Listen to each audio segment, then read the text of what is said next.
अस्सलामुअलैकुम and a very good morning. जाको लोहार में आप सबको खुश आमदीद कहते हैं जी। मैं हूं मुनीबा आसिफ। मैं बिल्कुल ठीक ठाक हूँ। उम्मीद करती हूँ आप लोग जहाँ कहीं होंगे खैरियत से होंगे, ठीक ठाक होंगे, खुशबाश होंगे और आज का जो मौसम है उसको खूब इंजॉय भी कर रहे होंगे। जनाब, बारिश बरसने के हवाले से हमें नवीद मिली थी कि 5 से ना बारिशों का एक नया स्पेल जो है वो देखने को मिलेगा और ये वो बारिश है जिसको आप कह सकते हैं कि सर्दियों की पहली बारिश की आमद है।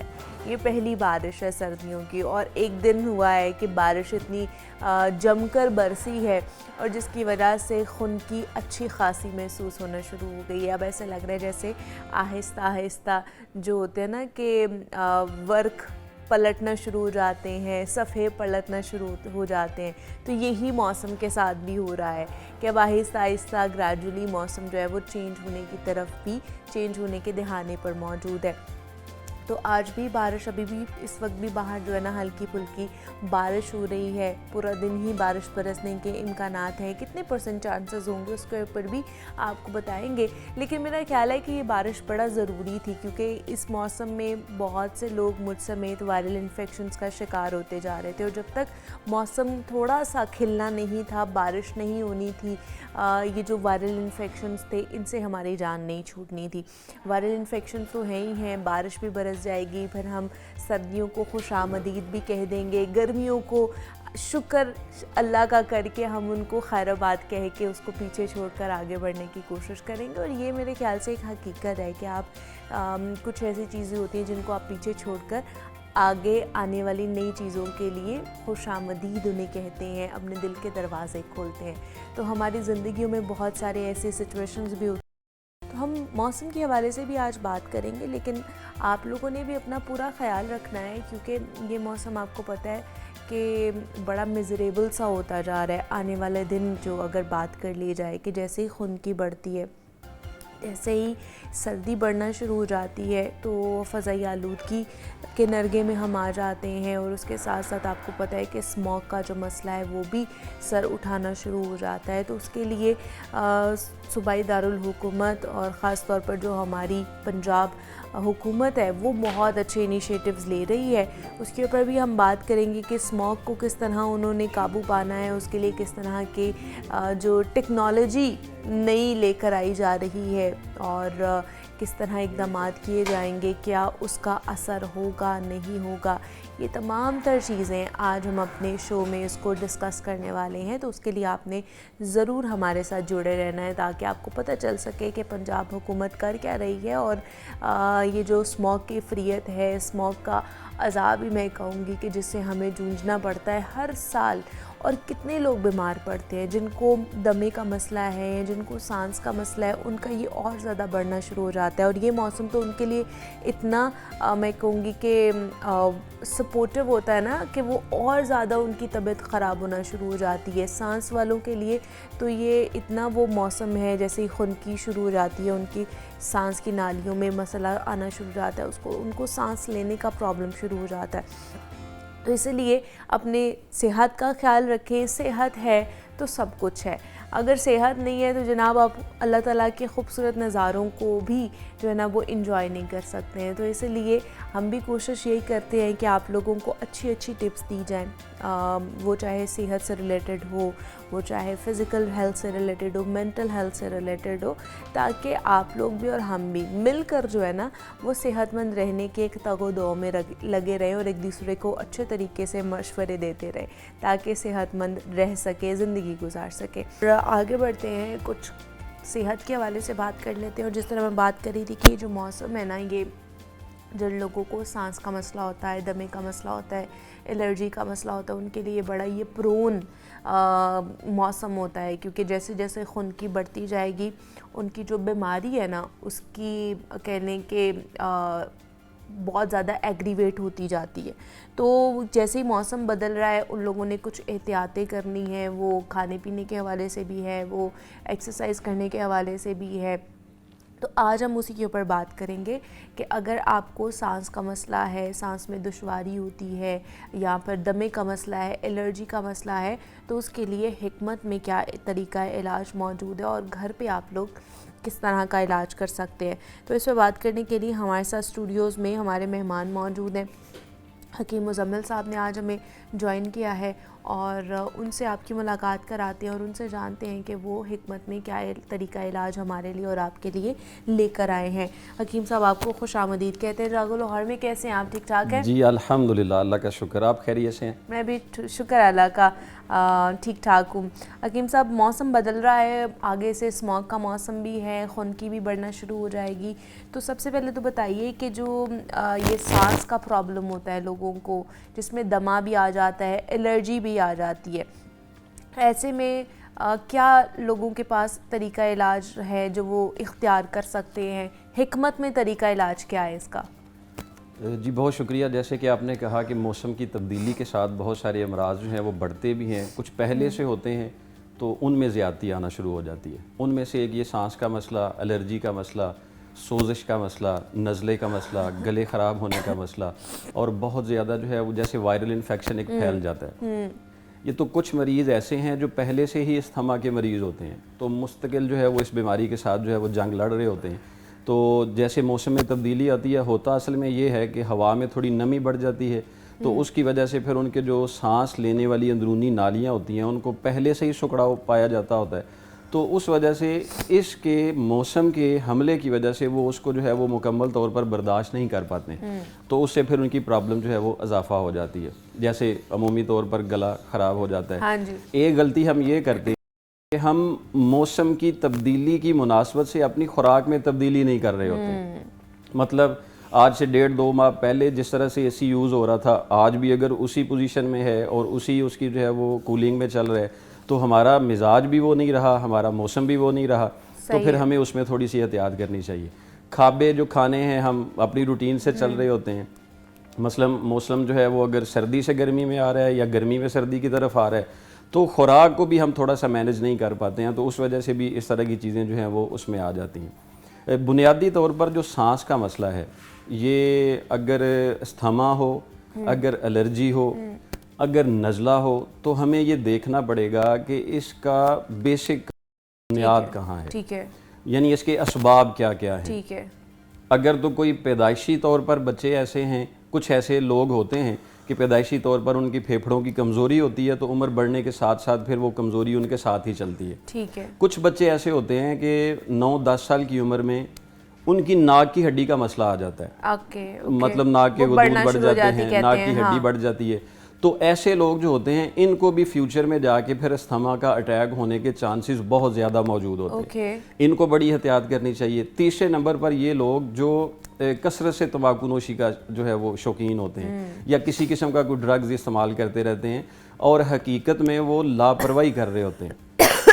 मतलब उनको पता भी है कि हम ये जो ले रहे हैं ये हमारे लिए कितना नुकसानदेह है, इसके बावजूद वो इस्तेमाल करते रहते हैं, तो उन पर भी वो चेस्ट इन्फेक्शन का हमला हो जाता है। तो फिर जैसे ही ऑक्सीजन में थोड़ी प्रॉब्लम आ जाए, इन सब चीज़ों को भी अगर हम डिस्कस करके मुख्तसर और शार्ट बात करने की कोशिश करें, तो वो ये है कि हमारे इर्द गिर्द का जो माहौल आलूदा हमने खुद कर लिया हुआ है, जिसमें हमने सांस लेनी है वो साफ़ नहीं है, जो हमने पानी पीना है वो साफ़ नहीं है, जहाँ पे हम रह रहे हैं। मतलब घरों में भी मैं एक चीज़ आज के तवसल से अर्ज़ करूँगा, जिन लोगों ने अपने घरों में कारपेट यूज़ किए हुए हैं, मतलब वो कारपेट इस्तेमाल कर रहे हैं अपने रूम में, लेकिन उसकी सफाई का ख्याल नहीं कर रहे हैं, ठीक है, वो बड़े हद तक ख़तरनाक तरीके से आपके बच्चों में सांस की बीमारियों का सबब बन। अगर कारपेट हैं तो उनकी सफाई मुनासिब वक़्त में, और बल्कि हफ्तावार नहीं, तीसरे दिन दूसरे दिन उसको सफाई का ख्याल करें, ताकि उसमें से जो डस्ट निकलती है, जो हवा निकलती है, उसमें थोड़ा सा आपके बच्चे जो है वो महफूज रह सके। फिर अगर आपके बच्चे बढ़ने वाली उम्र में हैं, चॉकलेट से उनको बचा लें, सलांटियों से उनको बचा लें, जितने भी बाजारी मसाले से बनी हुई चीज़ें उनसे उनको बचा लें, ताकि उनके जो उम्र के साथ साथ फेफड़ों ने थोड़ा काम करना है वो इनकी एहतियात से बेहतर काम कर सकें, तो वो इस तरह की बीमारियों से बच सकते हैं। ठीक है। तो अब हमें थोड़ा सा बता दें कि अगर किसी को दमा है या एलर्जी है और उनका सांस फूलना शुरू हो जाता है इस मौसम में, जैसे ही सर्दी आती है या स्मॉग आना शुरू हो जाती है, तो वो क्या करें, वो घर में क्या ऐसी चीज़ें हैं जो आप उन्हें रिकमेंड करेंगे? एक तो इलाज है मुस्तकिल, वो भी मैं अर्ज कर देता हूँ। एक फौरी असर के लिए है, मतलब कि वक्ती रिलीफ के लिए जो है वो किस तरह से कारआमद हो सकती है। अगर इस मौसम में नाक बह रहा है, एलर्जी हो रही है, सोजिश हो रही है, नाक बंद हो रही है, तो आप फौरी अगर ऑफिस से घर जाएं या किसी भी काम से घर जाएं, थोड़ा सा अदरक का पीस लें, 2 से 3 इंच का अदरक का पीस लें और साथ ये सौंफ लें। ठीक है, अदरक का पीस। हाँ जी। उसको मतलब जो नॉर्मल होता है वो उसको पीसना तो नहीं है हमने? नहीं, थोड़ा कूट लेना है बस, 3 इंच का पीस हो जाए। ठीक है। और आप ये सौंफ ले लें आधा चम्मच। ओके। ठीक है, और इसको 2 गिलास पानी में बॉयल करें। सही है। 4-5 मरतबा इसको उबाले आ जाए और इसका ढक्कन उसके ऊपर रखें। जैसे ही ये उबलना शुरू हो जाए तो फिर इसको उतार के टॉवल लेके तो इसकी स्टीम लेना शुरू कर दें। अच्छा, इसकी स्टीम लेनी है, ये कहवा बना के पीना नहीं? नहीं, पीना नहीं है, इसकी स्टीम लेनी है। जब नाक बंद है या बह रहा है या आपकी आंखों में बहुत सारी सोजिश हो रही है या आपका सर भारी हो रहा है, लेकिन अगर साथ साथ आपको स्थमे का भी मसला है, मतलब आपको दमा भी पुराना है, फिर आप इसी में थोड़ी सी हल्दी डाल लें। ओके। मतलब सौंफ, अदरक और हल्दी, इसको पानी में उबाल के इसकी भाप लेनी है आपने। ये आपको फौरी तौर पर रिलीफ देगा। जो बाहर से आप गर्दो गुबार से होके आ रहे हैं, जो आपका ऑक्सीजन का मसला ख़राब हुआ है या जो भी आलूदगी आप अपने साथ घर लेकर आ रहे हैं, एक तो सारी ये साफ़ हो जाएगी। इसका एक और फायदा है कि आपके जो एक्नी के मसाइल हैं वो भी सही हो जाते हैं। ओके, एक्नी वालों को भी लिए बड़ा अच्छा मतलब ये चेहरे के जो मसाइल हैं वो भी इससे ठीक हो जाता है। मतलब आजकल मेरा भी गला बहुत खराब है, नाक भी बहुत ज्यादा बंद है, तो मेरे लिए भी ये इसकी भाप ठीक है? भाप भी ठीक है। अभी मैंने खाई तो है, मुझे हकीम साहब ने शो से पहले जो है ना ये काली मिर्चें दी है कि आप चबा के खा ले, वो मैंने खा ली है। आपका आवाज देखें कैसे बेहतर होना शुरू हो गया है। सही है। जी जी, अल्हम्दुलिल्लाह। ये फौरी तौर पर असर है, फौरी असर। मेरा ख्याल है इतना इंजेक्शन भी तेज असर नहीं करता जितनी ये असर करती है। क्या बात है। अगर आपको वायरल इन्फेक्शन है, अगर आपको कोई भी मौसमी तगय्युरात के हवाले से कोई बीमारी का असर, किसी का भी मैं नाम ले रहा हूँ, कोई भी असर है, बिलखसूस जो हम आज जिस टॉपिक पे बोल रहे हैं, सांस के मसले हैं, सिर्फ 5 काली मिर्च आप ये चबा के खा लें, नाक बंद इंशाल्लाह खुल जाएगा। गले में जो खराश आ रही है वो इंशाल्लाह ठीक हो जाएगी। जो सर भारी है, मुस्तकिल सर दर्द हो रहा होता है, वो वाली भाप ले लें, साथ ये 5 काली मिर्च चबा के ले लें, ये तो फौरी आपको फायदा दे देगा। अब इलाज किस तरह से करना है? जिनको स्थमा है पुराना, मतलब उनके सांस में मसाइल चल रहे हैं और वो एंटी एलर्जिक दवाइयाँ खा खा के भी उसमें कोई फ़ायदा हासिल नहीं कर पा रहे, ये है कुश्त शीरी। कुश्त शीरी? हाँ जी, कुश्त शीरी। ठीक है। ये बहुत मशहूर चीज़ है और तिब्बे नबवी में इसकी बहुत बड़ी अफादियत है। कुश्त शीरी ये आपने ले लेनी है 50 ग्राम। ये एक मुकम्मल नुस्खा है, मैं कभी भी टोटके नहीं देता किसी प्लेटफार्म पे। ये नुस्खे होते हैं जो मुकम्मल इलाज होते हैं अल्लाह के फजल से। ठीक है। ये कुश्त शीरी ये आपने 50 ग्राम लेनी है। ठीक है। और ये मुलट्ठी, ठीक है, ये मुलट्ठी ले लेनी है 20 ग्राम। और इसके साथ काली मिर्च लेनी है आपने 20 ग्राम।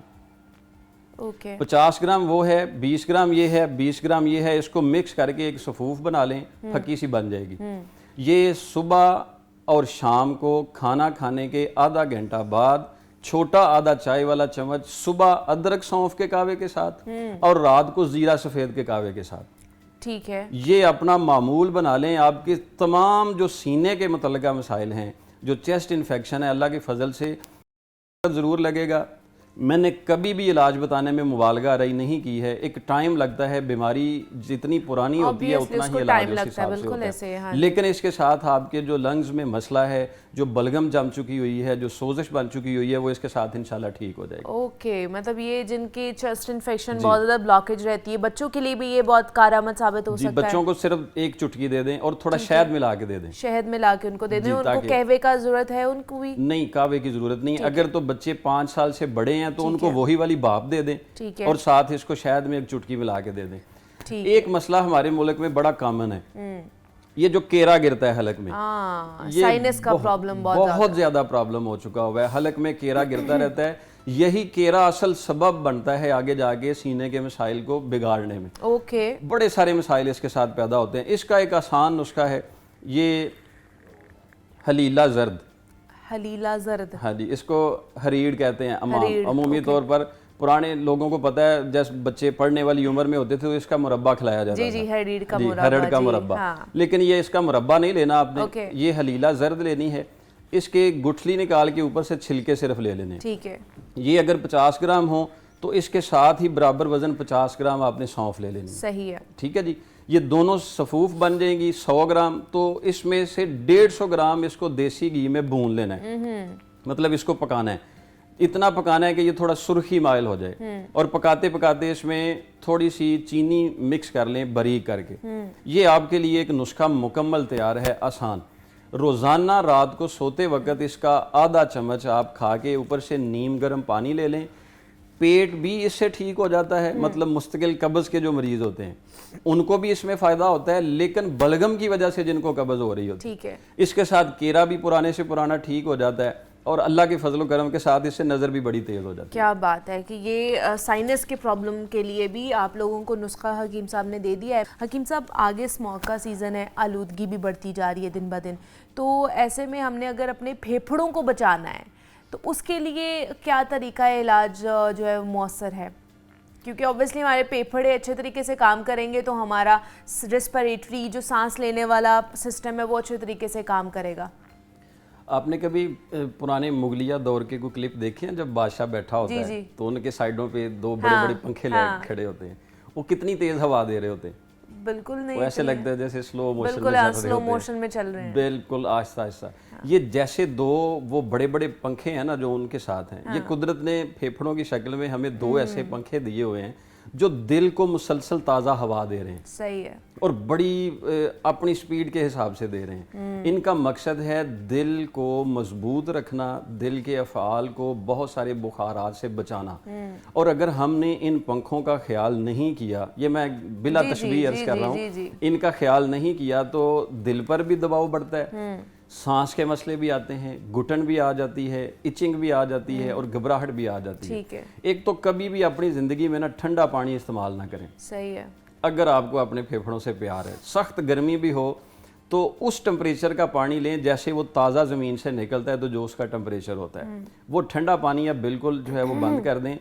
हमेशा जब भी आप अपना दस्तरखान में खाना बनाएं तो वो मिर्च इतनी तेज़ ना हो कि आपको सी करना पड़ जाए। ये मिर्च की ज़्यादती जो है वो भी आपके फेफड़ों को ख़राब करती है। दूसरा, अगर आप अपनी नींद पूरी नहीं कर पा रहे हैं तो उसकी वजह से जिस्म में खुश्की बढ़ रही है, खुश्की भी फेफड़ों को ख़राब करती है। मतलब इन चीज़ों को आप मैनेज करके अपने फेफड़ों को बचा सकते हैं। लेकिन अगर कोई वायरल इन्फेक्शन है, मतलब आपके अपने अफ़ाल से नहीं है, हवा में कोई इन्फेक्शन आ गया हुआ है, तो फिर आपको अपना ख्याल रखना शुरू करना चाहिए। मतलब मास्क लेके जाएं और अपने सर को ढांप के रखें। हमारे इस्लाम ने भी हमें हुक्म दिया हुआ है कि सर को ढांप के रखें, क्योंकि बहुत सारे जो हवाई इन्फेक्शन होते हैं वो या तो नाक के ज़रिए दाखिल होते हैं या सर के दिमाग के ज़रिए दाखिल होते हैं। तो हम इन दोनों चीज़ों को ढांप लेंगे तो इंशाल्लाह उससे बचा जा सकता है। ये तो फर्दन है एहतियात। जो लोग फेफड़ों की बीमारियों का शिकार हो चुके हैं, मतलब दमा एक ऐसा मर्ज़ है कि हमारे मुआशरे में एक मशहूर है कि दमा दम के साथ जाता है, इसका इलाज नहीं होता है। लोग थक जाते हैं एंटी एलर्जिक दवाइयाँ खा खा के और उनकी सांस वाला मसला ठीक नहीं होता है। उनकी खिदमत में मैं सिर्फ एक बड़े अदब से गुजारिश करूँगा कि जब आप दमे के मरीज़ हैं तो कम से कम नमाज फजर बाजमात पढ़ने का मामूल रखें। ठीक है, ये बहुत बड़ा नुस्खा है। नमाज फजर पढ़ के ना तो आप किसी ऐसी जगह पर जाएं जहाँ पे सूरज तुलू हो रहा होता है, मतलब सूरज निकल रहा होता है, तो उसकी जो शुआएं हैं आप उन शुआओं को लेने के लिए अपनी छत पे खड़े हो जाएं। सिर्फ 11 मरतबा शुरू करना है, आप कम से भी कर सकते हैं, मतलब आपकी सांस में इतनी शक्कत नहीं है। 3 बार से शुरू कर लें और 33 मरतबा तक जाते जाते मैंने काफ़ी सारे लोग देखे अल्लाह के फजल से उनका दमा ठीक हो जाता है। क्या बात है, माशाअल्लाह। मतलब 3 बार सांस लेनी है, लेकिन ये लेनी उस वक्त है जब तक सूरज मुकम्मल ना निकल चुका हो, मतलब वो अपनी आबोताब में ना आ चुका हो, निकल रहा हो और वो ठंडी शुआएं हों। ऐसे नाक से सांस खींचें, जितना रोक सकते हैं, चंद सेकंड रोक सकते हैं, चंद सेकंड रोकें, उसके बाद 30 सेकंड तक जा सकते हैं, इसको बढ़ाते जाएं। चंद दिन आप ये एक्सरसाइज कर लें, इंशाल्लाह आपके फेफड़े मजबूत हो जाएंगे। और साथ ये नुस्खा है, आखिर में मैं अर्ज कर देता हूँ, ये लौंग लेने हैं देसी। ठीक है, आजकल ब्रेलर लौंग भी मार्केट में आए हैं, वो नहीं लेने हैं जी, देसी ही लेने हैं, देसी ही फ़ायदा देते हैं। और ये लेने हैं जिनका कैप जो है वो थोड़ा कायम हो। ये लौंग ले लेने हैं आपने, ये 20 ग्राम ले लें। और इसके साथ ये कलवंजी, कलवंजी के फ़वाइद के लिए बहुत सारे प्रोग्राम नाकाफ़ी होते हैं, लेकिन चूंकि ये इस नुस्खे का जुज़ है इसलिए मैं नहीं उसकी तरफ जाता। कलवंजी ये भी ले लेनी है 20 ग्राम, लौंग ले लेने हैं 20 ग्राम और इसके साथ ले लेनी है दारचीनी। ठीक है, दारचीनी ले लेनी है 20 ग्राम। ये तीनों चीज़ें पीस के सफ़ूफ बना के आप इसको, अगर तो शुगर नहीं है तो शहद, लेकिन अगर शहद खालिस है तो वो शुगर वाले भी ले सकते हैं। इसको मिक्स करके रख लें, सिर्फ सुबह खाली पेट मुंह में रख के इसका लुआब लेते रहें, थोड़ा थोड़ा करके इसको चूसते रहें, रात को भी इस्तेमाल करें। अल्लाह के फजल के साथ चावल, दही, लस्सी और बिरयानी और जितनी भी बेकरी आइटम है इनके परहेज़ के साथ ये वाले नुस्खे इस्तेमाल कर लें, आपके सांस के मसाइल बिल्कुल ठीक हो जाएंगे। ठीक है कि आप थोड़ी सी परहेज़ भी तो आपने साथ साथ करनी है ना, उसके बगैर इसका कोई फ़ायदा नहीं होता। ठीक है जी, जितने भी दमे के प्रॉब्लम थे, जिनको एलर्जी है या सांस का मसला होता है इस मौसम में, आने वाले मौसम में, उनके लिए ये सेगमेंट था ताकि आप लोग पहले ही एहतियात बरतना शुरू कर दे। और हकीम मुजम्मिल साहब ने हमें ज्वाइन किया था। हकीम साहब बहुत शुक्रिया आपके वक्त का, थैंक यू कि आप आए, इसके ऊपर बात की है। अभी यहाँ पे एक छोटी सी ब्रेक लेते हैं, मिलते हैं इस ब्रेक के बाद।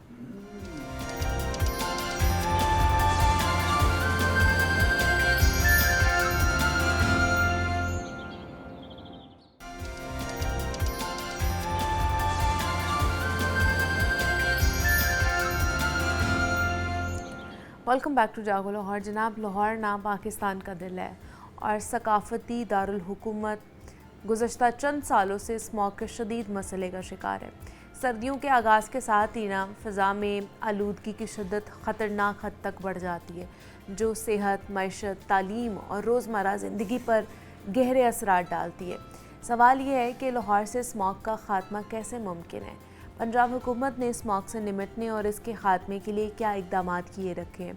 क्योंकि सर्दियाँ आ रही हैं और अभी से स्मॉग ने सर उठाना शुरू कर दिया है, लिहाजा स्मॉग के असबाब, असरात और उसके ख़ात्मे का मुमकिना हल क्या हो सकता है, इसके हवाले से बात करेंगे। हमारे साथ सुहेल कैसर साहब हमारे स्टूडियोज़ में मौजूद हैं, नुमाइंदा लाहौर न्यूज़ हैं, उनसे बात करते हैं। सुहेल साहब, आपको खुश आमदीद कहते हैं जागो लाहौर में। कैसे हैं आप? ठीक ठाक है?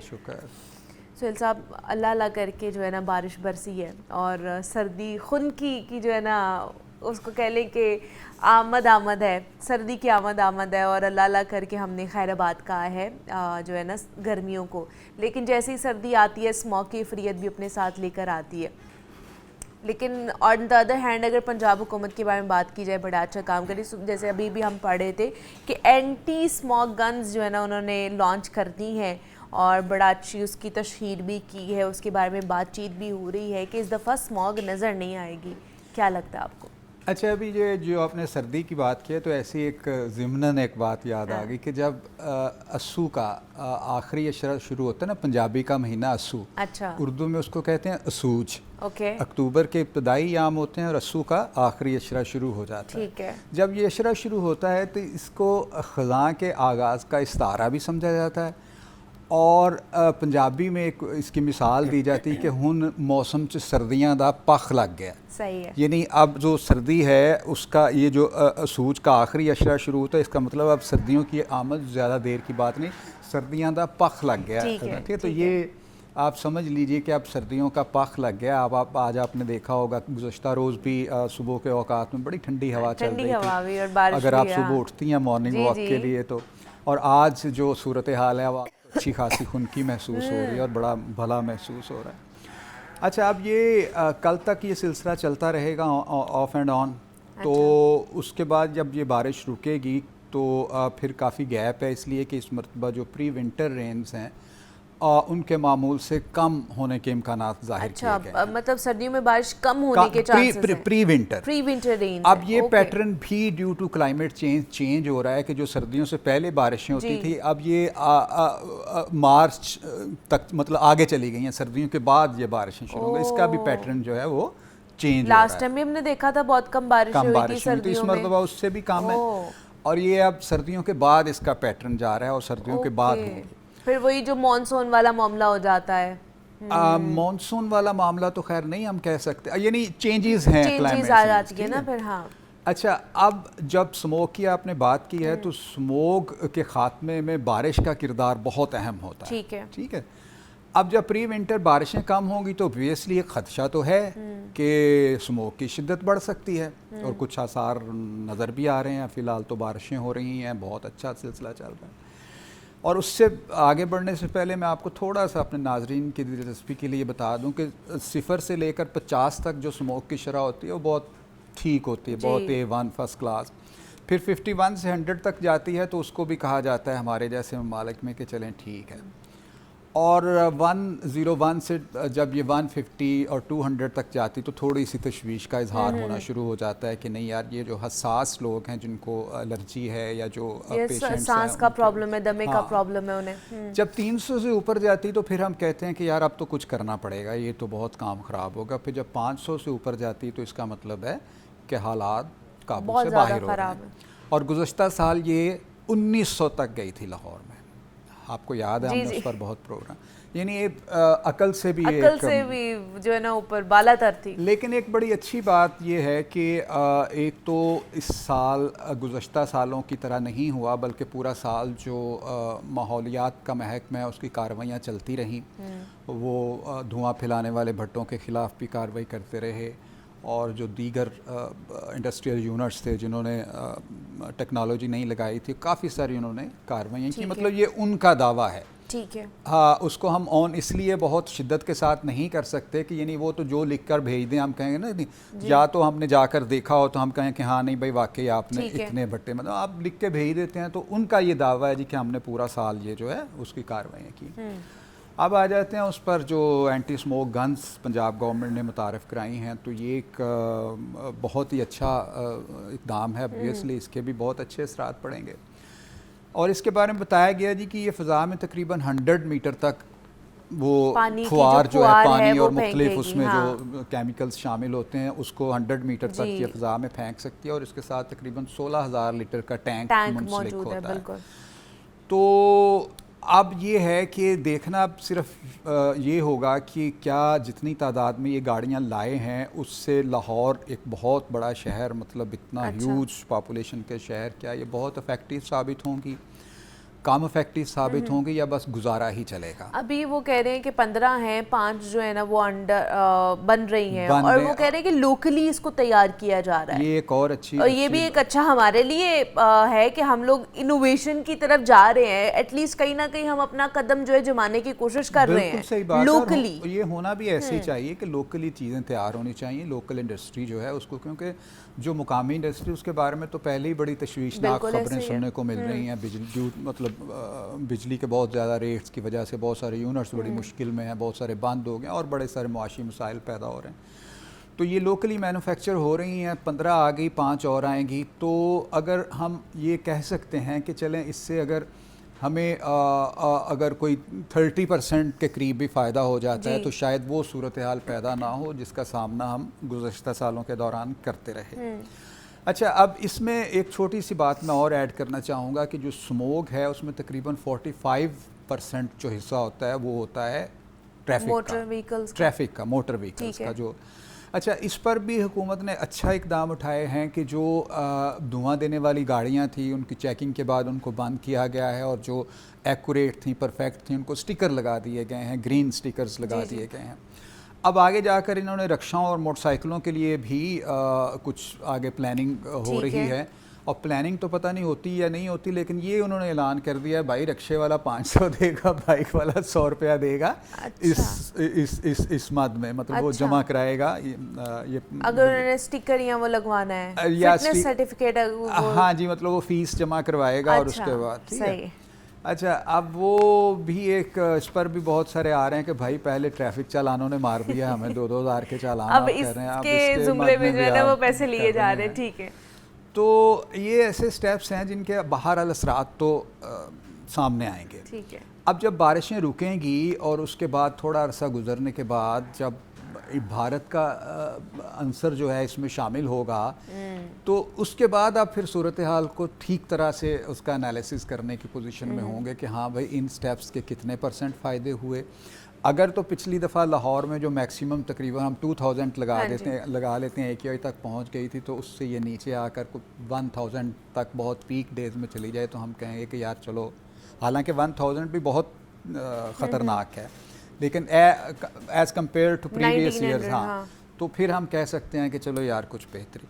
सो गवर्नमेंट ने स्टेप्स ज़रूर लिए हैं, इस बारे में कोई दूसरी राय नहीं है। हम गवर्नमेंट पर अक्सर तनकीद भी करते रहते हैं, लेकिन जो अच्छे हसन इक़दाम होते हैं उनकी तौसीफ़ भी की जानी चाहिए कि पूरा साल एक्टिविटीज़ भी चलती रहीं, अवेयरनेस कैंपेन भी चलती रही, और उसके साथ साथ फिर जो है गाड़ियाँ, उनकी टेस्टिंग का सिलसिला भी चलता रहा। आपकी गाड़ी पे भी शायद ग्रीन स्टिकर लग गया होगा। इसी तरह फिर ये एंटी स्मोक गन्स इन्होंने इंट्रोड्यूस करा दी, तो फ़र्क तो बहरहाल पड़ेगा। और महकमा माहौलियात वाले हैं वो ये क्लेम करते हैं कि जनाब असल में मसला ये है कि जो जिन गैर मुल्की कंपनियों का आप डाटा उठाते हैं, उन्होंने जहाँ पर ये लगाए हुए हैं ये मेजरमेंट के लिए आला, जैसे शिमला पहाड़ी पे लगा हुआ अमेरिकन, वो कहते हैं जी कि अब देखें शिमला पहाड़ी पे कोई मुजाहरा आ जाता है, सही है, जैसे ही मुजाहरा आता है तो वो एक ट्रैफिक जैम हो जाती है, तो मिनटों में जो AQI है वो 200 से 500 तक जा पहुंचता है, सही है। तो वो कहते हैं जी कि हमारी जो मेजरमेंट होती है ना वो सही होती है। ओके, अच्छा, जब हम उनसे कहते हैं कि यार आप अपनी मेजरमेंट का हमें थोड़ा मुआयना भी करवा दें ताकि हम पता चले, तो वो कहते हैं उनका मुआयना करते हैं आप।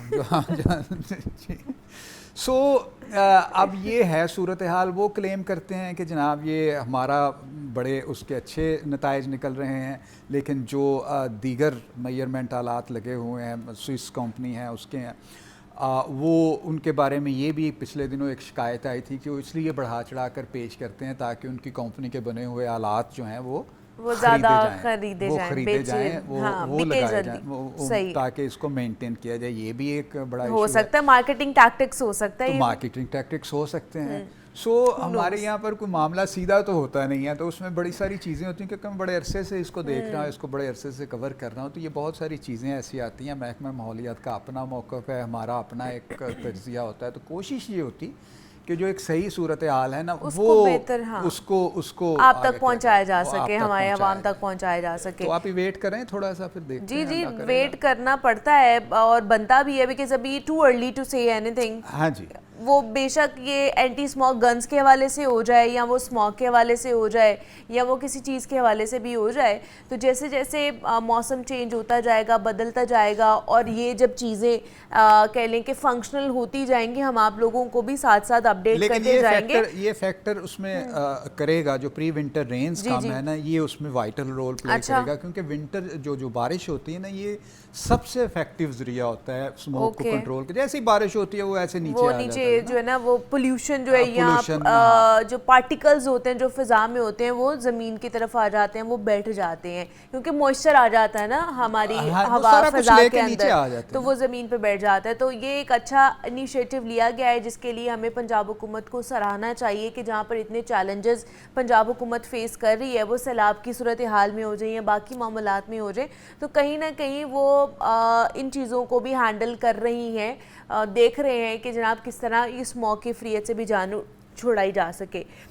पौधों का या दरख्तों का बड़ा अहम रोल है इस तमाम तर चीज़ के अंदर। ग्रीन पंजाब के बारे में, ग्रीन पाकिस्तान के बारे में बात की जाती है, ज़्यादा से ज़्यादा जंगलात लगाए जाए, लेकिन किस तरह के पौधे लगाए जाएं, कौन सी किस्म के लगाए जाएं, ये नहीं बताया जाता है। बिकॉज़ हम जितने भी पौधे देखते हैं अपनी सड़कों पर, अपने इर्द गिर्द, वो बड़े डेकोरेशन वाले जो होते हैं ना, वो वाले लगे हुए होते हैं। उनका कोई फ़ायदा होता है जो दिखने में बड़े खूबसूरत नज़र आ रहे होते हैं? अच्छा मुनीबा, पौधों के हवाले से ना लाहौर के साथ बहुत जुल्म हुआ है। अच्छा, और ये जुल्म हुआ है अब जो हमारे आजकल प्राइम मिनिस्टर हैं, इनका जो वजारत आला का दौर था उस दौर में हुआ है। अच्छा, कैसे?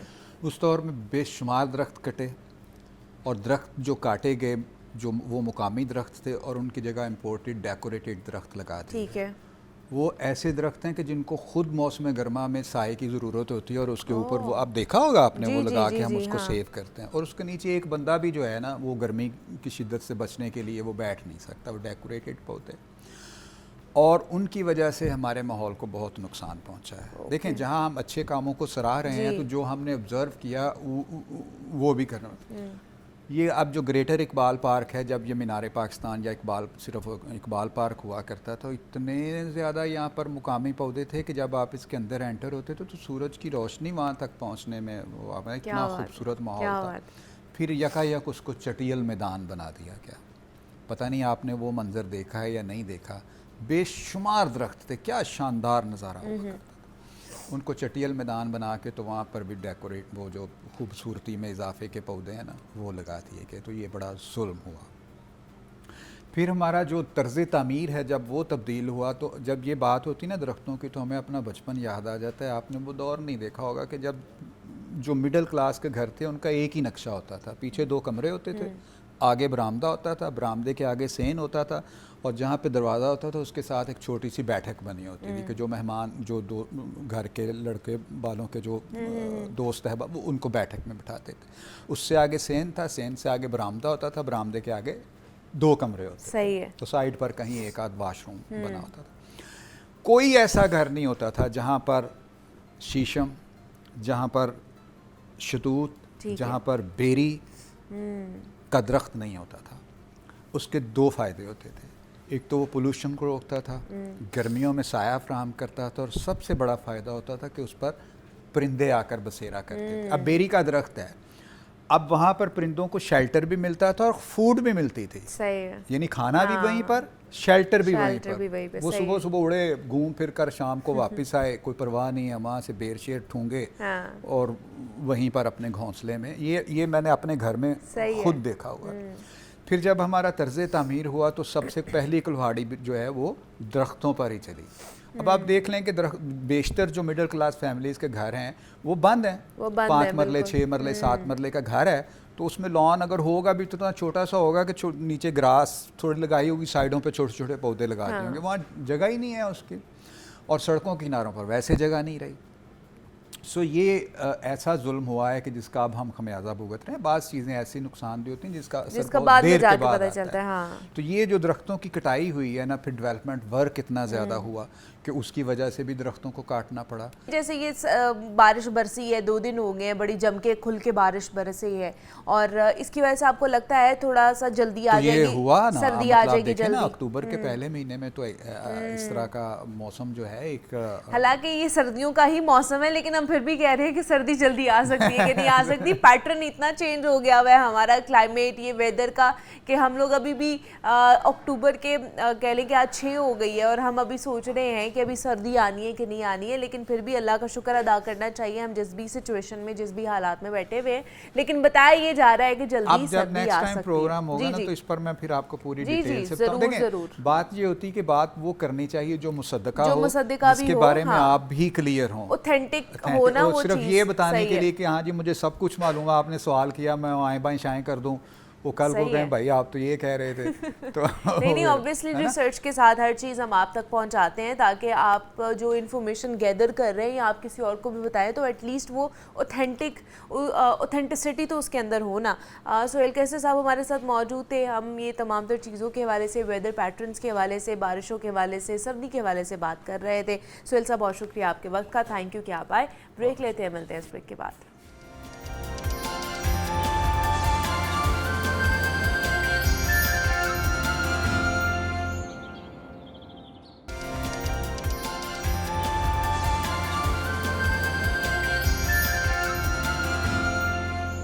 वेलकम बैक टू जागो लाहौर। जनाब, दुनिया एक डिजिटल विलेज बन चुकी है जहां हर इंसान की जेब में एक कैमरा मौजूद है, एक माइक्रोफोन है और पूरी दुनिया से जुड़ने की ताकत उसके अंदर है।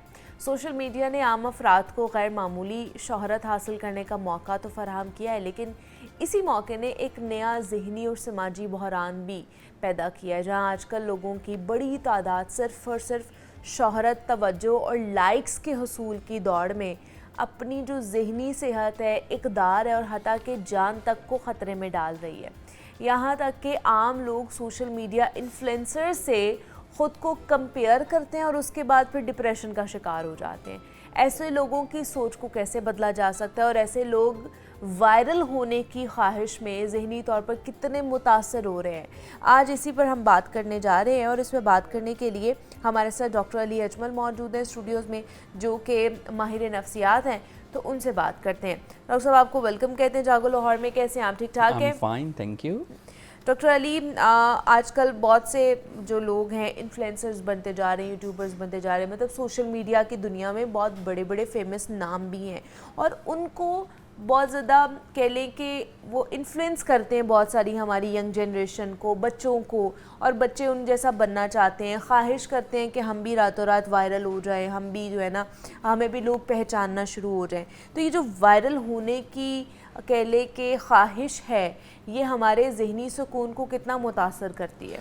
जी बिल्कुल, ये जो वायरल होने की ख्वाहिश है, यानी कि शोहरत हासिल करने की ख्वाहिश, सबसे पहले तो ये है कि शोहरत हासिल करने की ख्वाहिश कोई अच्छी ख्वाहिश नहीं है। जो शख्स मशहूर होने की ख्वाहिश रखता है वो शख्स कोई इतना बेहतर नहीं है। देखें, एक चीज़ होती है मशहूर होना, आप अपना काम जब करते जाते हैं तो आप खुद ब खुद मशहूर हो जाते हैं। आजकल तो सोशल मीडिया का दौर है ना, लेकिन हमने देखा कि जब सोशल मीडिया नहीं था तो बहुत सारे लोगों ने जो काम किया, जैसे अब्दुल सत्तार ईदी साहब हैं और मुख्तलिफ हमारे एटॉमिक साइंटिस्ट और मुख्तलिफ जो बड़े बड़े लोग हैं, उनको कभी भी मशहूर होने की ख्वाहिश नहीं थी, लेकिन क्या किया उन्होंने, अपना काम किया, काम करते करते लोगों ने उनको सराहना शुरू कर दिया तो वो खुद ब खुद मशहूर हो गए। अच्छा, अब कुछ प्रोफेशंस ऐसे हैं कि जिसमें ऑब्वियसली मशहूर होना जो है वो हमारी एक तरह से जॉब डिस्क्रिप्शन है। जैसे कि अगर हम बात करें कि मीडिया का एंड ऑल दैट, तो ऑब्वियसली इसमें तो जैसे डॉक्टर चाहता है कि मेरी स्पेशलाइजेशन हो, एजुकेशन में इंप्रूव करूं, इसी तरह से जो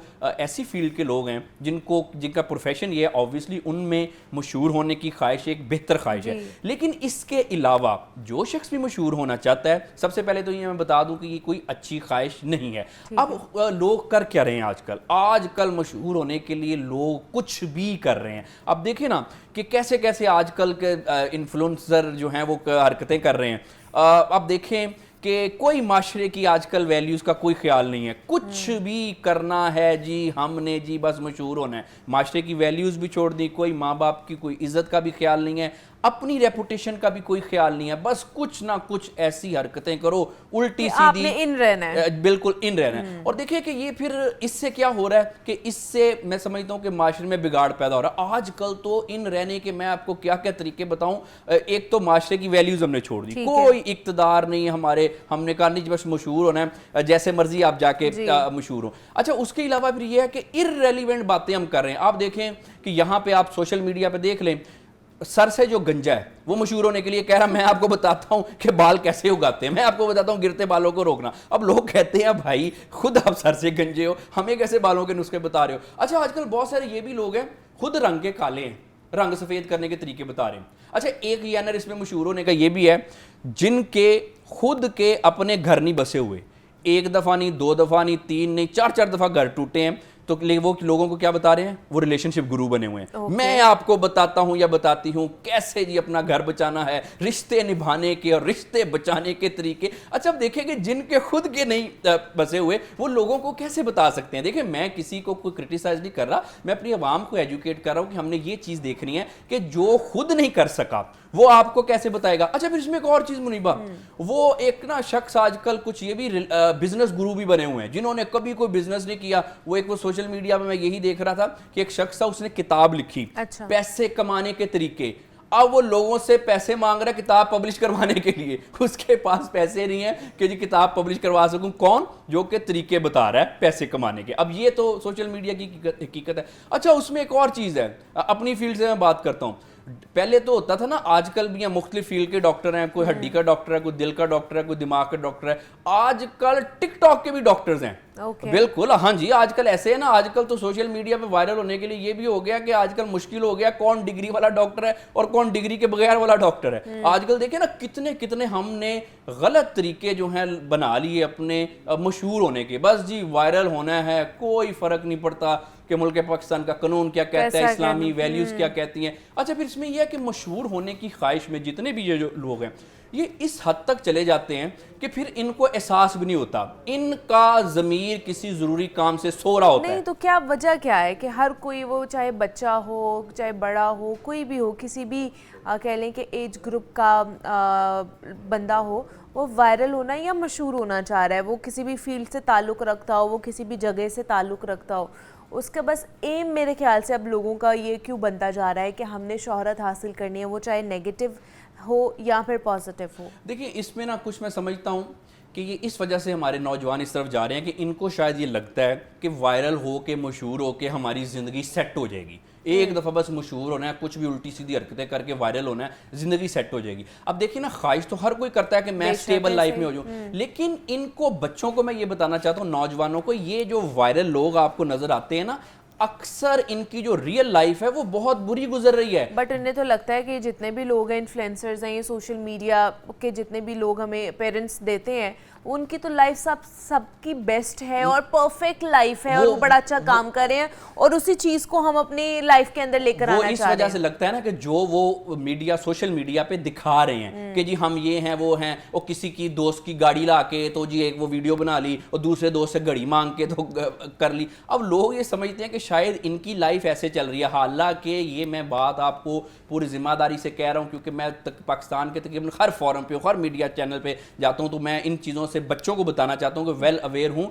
मैं आपको ये बताऊं कि जितने जो सोशल मीडिया के हीरोज हैं, इनमें से ज्यादातर रियल लाइफ के जीरोज हैं। आप इनकी रियल लाइफ देखें तो आपको लगेगा कि ये तो सिर्फ एक इन्फ्लुएंसर और व्यूज वगैरह का ही है, व्यूज आ रहे हैं, लेकिन असल लाइफ में इनकी जो लाइफ है ज्यादातर की वो एक एवरेज से भी कम गुजर रही है। बहुत सारे नौजवान मुनीबा, बहुत सारे नौजवान जो आज से कुछ साल पहले इन्फ्लुएंसर बनने की ख्वाहिश रखते थे, वायरल होने की ख्वाहिश रखते थे, उनमें से ज्यादातर आजकल रिक्शे चला रहे हैं। अब देखिए ना, कुछ साल पहले उन्होंने कहा कि हम वायरल हो जाएंगे, ऐसा हो जाएगा, लाइफ सेट हो जाएगी। इसकी हकीकत नहीं है कोई।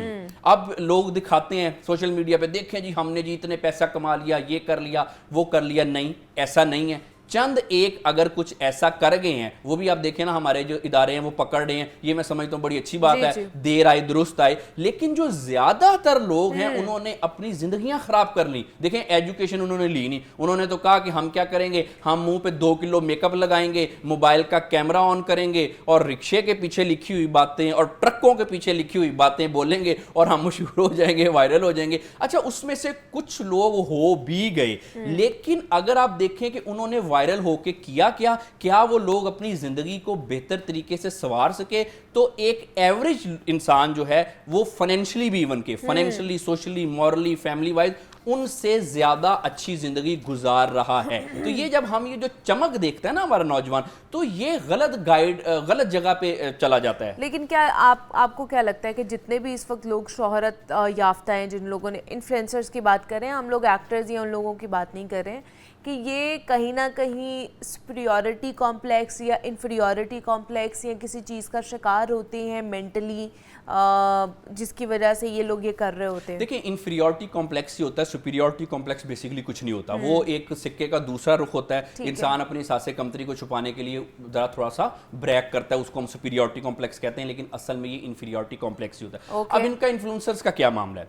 देखे ना, आपने कोई भी ऐसी फजूल सी बात कर दी, अब आपको मिलने शुरू हो गए लाइक्स, उसके बाद लोगों ने देखना शुरू हो गया। अब ये सारा दिन क्या करते रहते हैं, ये देखते रहते हैं कि लाइक्स किसने कितने किए, किसने कमेंट किए। अच्छा, इससे इनका कोई लाइफ में बेहतरी नहीं आती। एक फॉल्स सेंस जो है ना अपने आप के बारे में, खुद को कुछ समझने की, वो बढ़ती है। कि देखिए ना, एक शख्स है, वो अगर वायरल हो गया गलत तरीके से, या कोई औरत वायरल हो गई, लड़की गलत तरीके से, अब उसको रियल लाइफ में उसका क्या फायदा हुआ? कुछ लोग जो कि जिनका मेंटल कैलिबर उसी जितना था जिसने गलत हरकतें करके कोई वायरल हो गया, वो कहेंगे जी ये जी बहुत बड़ा सेलिब्रिटी है, ये बहुत बड़ी सेलिब्रिटी है। लेकिन इससे उनकी जो जिंदगी है, जो करंट उनकी लाइफ है, उस पर कोई खास असर नहीं पड़ा, बल्कि उन्होंने अपना बहुत सारा कीमती टाइम जाया कर लिया। अब होता ही है कि जैसे मैंने बताया, लाइक्स मिलते जाते हैं, वो लोग अपने आप को कुछ समझते रहते हैं, जी हम तो पता नहीं है जी क्या बन गए, हम तो जी कुछ इस तरह से बन गए।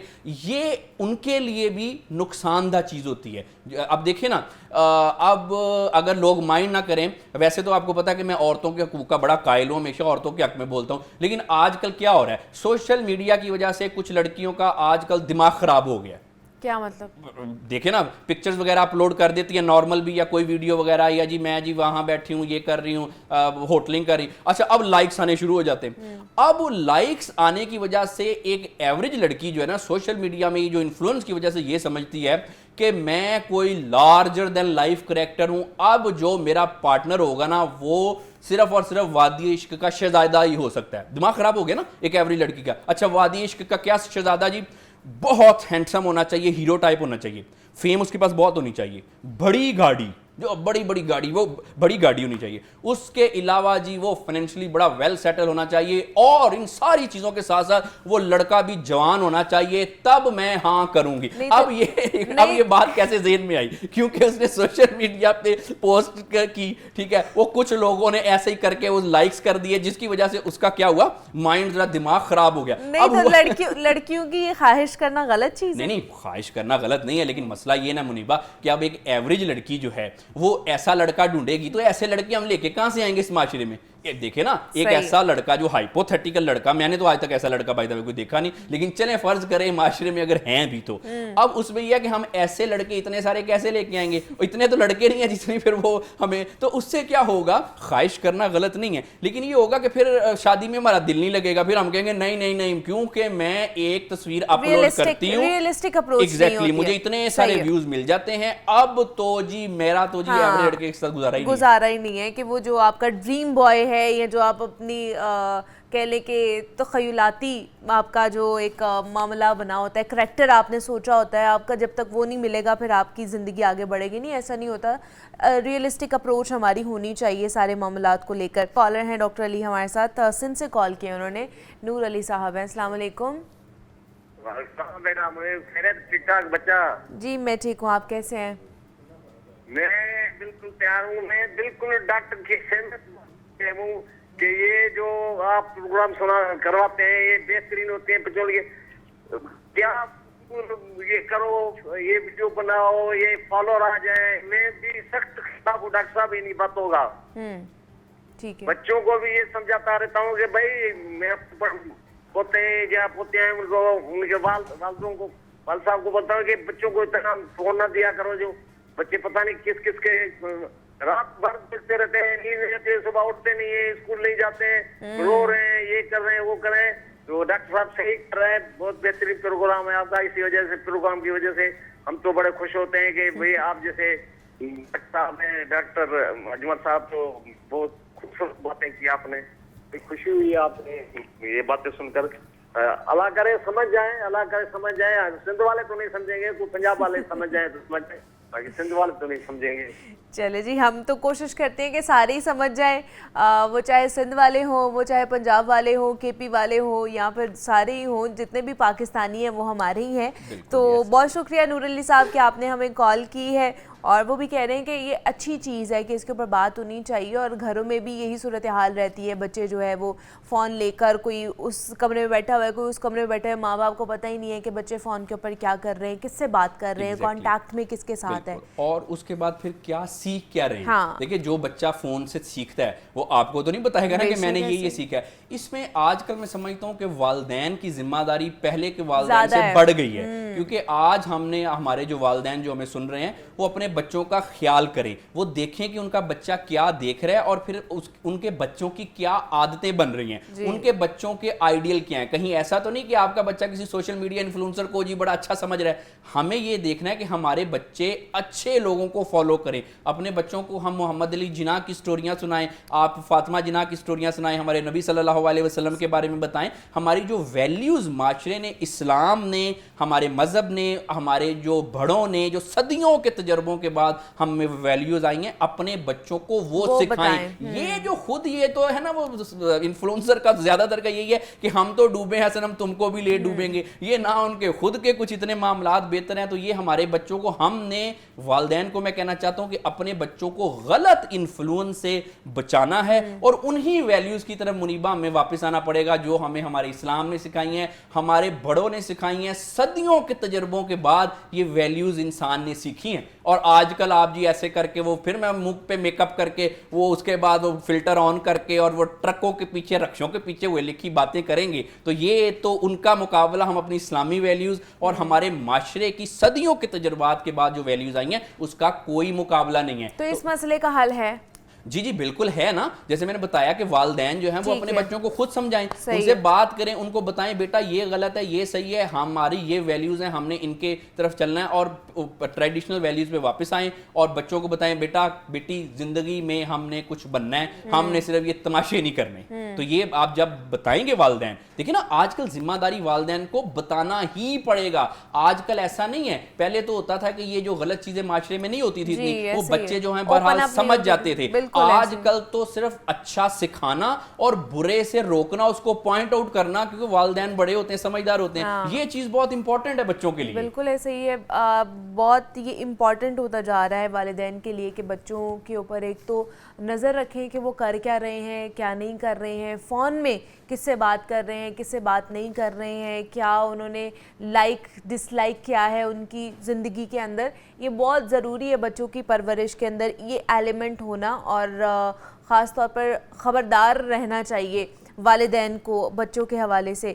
डॉक्टर अली अजमल हमारे साथ मौजूद थे और माहिर नफ्सियात हैं। आज हम बात कर रहे थे कि जनाब ये जो सोशल मीडिया पर हमें चीज़ें नज़र आ रही होती है, इन्फ्लुएंसर्स नज़र आ रहे होते हैं, आइडियल और परफेक्ट लाइफ इनकी नज़र आ रही होती है, आया ये है या नहीं है और इनका इम्पैक्ट हमारे बच्चों के ऊपर किस तरह पड़ रहा है। Doctor Ali thank you so much कि आप आए, इसके ऊपर बात की है। मुझे इजाज़त दीजिए, अपना ख्याल रखिएगा, अल्लाह हाफ़िज़।